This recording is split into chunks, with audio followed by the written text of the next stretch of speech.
Οι 12 πριγκίπισσες. Σε μία χώρα μακρινή βασίλευε ένας καλόκαρδος βασιλιάς που είχε 12 κόρες. Οι πριγκίπισσες ήταν πολύ όμορφες και ευγενικές, αλλά και πολύ σκανταλιάρες.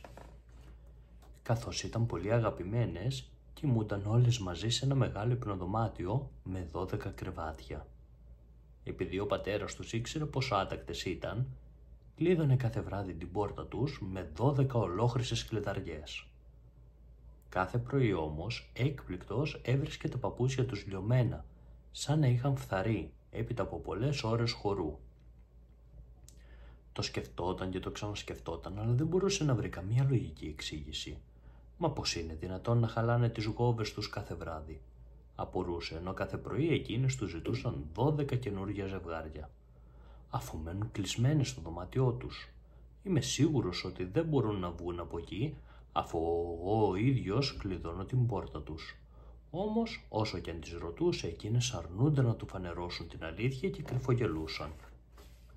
Ύστερα από σκέψη, ο βασιλιάς διέταξε έναν υπηρέτη του να στέκεται όλη τη νύχτα έξω από το δωμάτιο των θυγατέρων του και να του δίνει τακτική αναφορά. Και πάλι όμως, έβρισκε φθαρμένα τα παπούτσια τους, ενώ ο φρουρός δεν είχε αντιληφθεί το παραμικρό. Αποφασισμένος να ξεκαθαρίσει την κατάσταση, ο βασιλιάς ανακοίνωσε ότι θα χάριζε το θρόνο και θα έδινε μία από τις κόρες του σε εκείνον που θα κατάφερε να ανακαλύψει το μυστικό τους. Πολλοί νέοι πλούσιοι και φτωχοί έφτασαν στο παλάτι, μα κανείς τους δεν μπόρεσε να βρει άκρη, γιατί κάποια στιγμή το βράδυ τους έπαιρνε ο ύπνος και δεν έβλεπαν τίποτα. Μία μέρα ένας στρατιώτης που περνούσε από το δάσος συνάντησε μία φτωχή γριούλα. Επειδή κουβαλούσε ένα μεγάλο και βαρύ δεμάτι ξύλα στην πλάτη της, προσφέρθηκε να της το μεταφέρει εκείνος.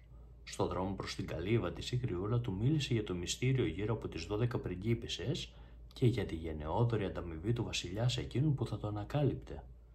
«Θα πάω κι εγώ να δοκιμάσω την τύχη μου», είπε ο νέος. «Μπορεί και να τα καταφέρω». Δεν θα είναι εύκολο», του είπε η γυναίκα. «Πήγαινε στο παλάτι, αλλά μην πηγείς ούτε σταγόνα από το κρασί που θα σου προσφέρουν. Να, έχει μαζί σου αυτή τη μαγική κάπα. Θα σε κάνει αόρατο και έτσι θα μπορέσει να ακολουθήσεις τις πριγκίπισσες και να μάθεις το μυστικό τους». Ο στρατιώτης ευχαρίστησε την γριούλα και κίνησε γρήγορα για το παλάτι. Σαν έφτασε, παρουσιάστηκε στον βασιλιά, δηλώνοντας έτοιμος να λύσει το μυστήριο των παπουτσιών. Το ίδιο βράδυ τον οδήγησαν στο δωμάτιο από όπου θα παρακολουθούσε τις πριγκίπισσες. Μαζί με το φαγητό του, η μικρότερη πριγκίπισσα του πρόσφερε και ένα ποτήρι κρασί. Όμως εκείνος δεν ήπιε ούτε γουλιά και το έχισε κρυφά στη γλάστρα δίπλα του. Έπειτα έγειρε στην πολυθρόνα και έκανε τάχα τον κοιμισμένο. Μάλιστα, ροχάλιζε δυνατά, ενώ οι πριγκίπισσες γελούσαν γύρω του ικανοποιημένες. Όταν πίστηκαν πως ο στρατιώτης είχε πέσει για τα καλά στην παγίδα τους, στολίστηκαν με τα καλύτερά τους φορέματα και φόρεσαν το ολοκαίνουργια παπούτσια τους.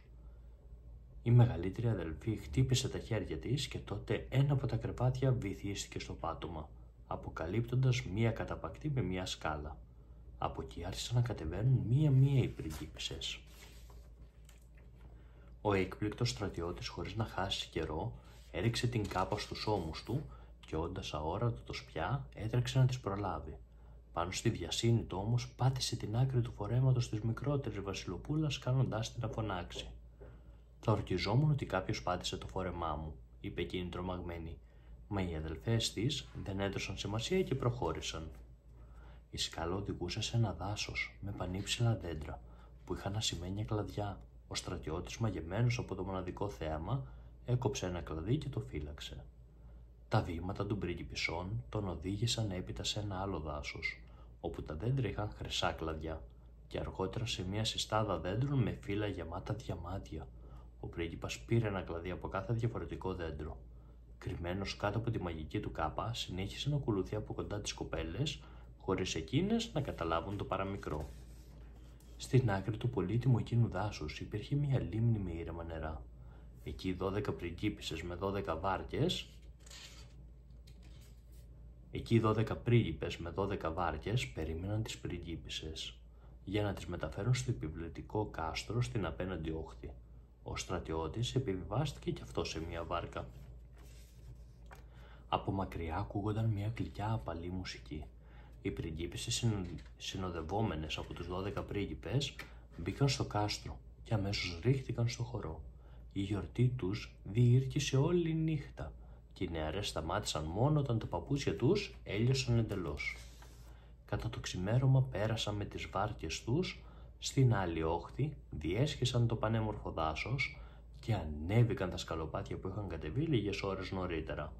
Φτάνοντας στο δωμάτιό τους, ο αόρατος στρατιώτης είχε ήδη προλάβει να επιστρέψει, είχε βγάλει την κάπα του και έκανε πως κοιμόταν βαθιά. Την επόμενη μέρα παρουσιάστηκε στο βασιλιά και του διηγήθηκε όλα όσα είχε ανακαλύψει. Μάλιστα ως απόδειξη του έδειξε τα κλαδιά από χρυσό, ασήμι και διαμάντια. Οι 12 πριγκίπισσες παραδέχτηκαν τότε το μυστικό τους και ο πατέρας τους κράτησε την υπόσχεσή του. «Διάλεξε μία από τις κόρες μου για γυναίκα σου», είπε στο νεαρό. Ο στρατιώτης τότε ζήτησε το χέρι της μεγαλύτερης. Την είχε ερωτευτεί από την πρώτη στιγμή που την είδε, και εκείνη όμως είχε εγωιτευτεί από τον έξυπνο νεαρό. Ο γάμος τους γιορτάστηκε σε όλη τη χώρα και έζησαν για πάντα ευτυχισμένοι.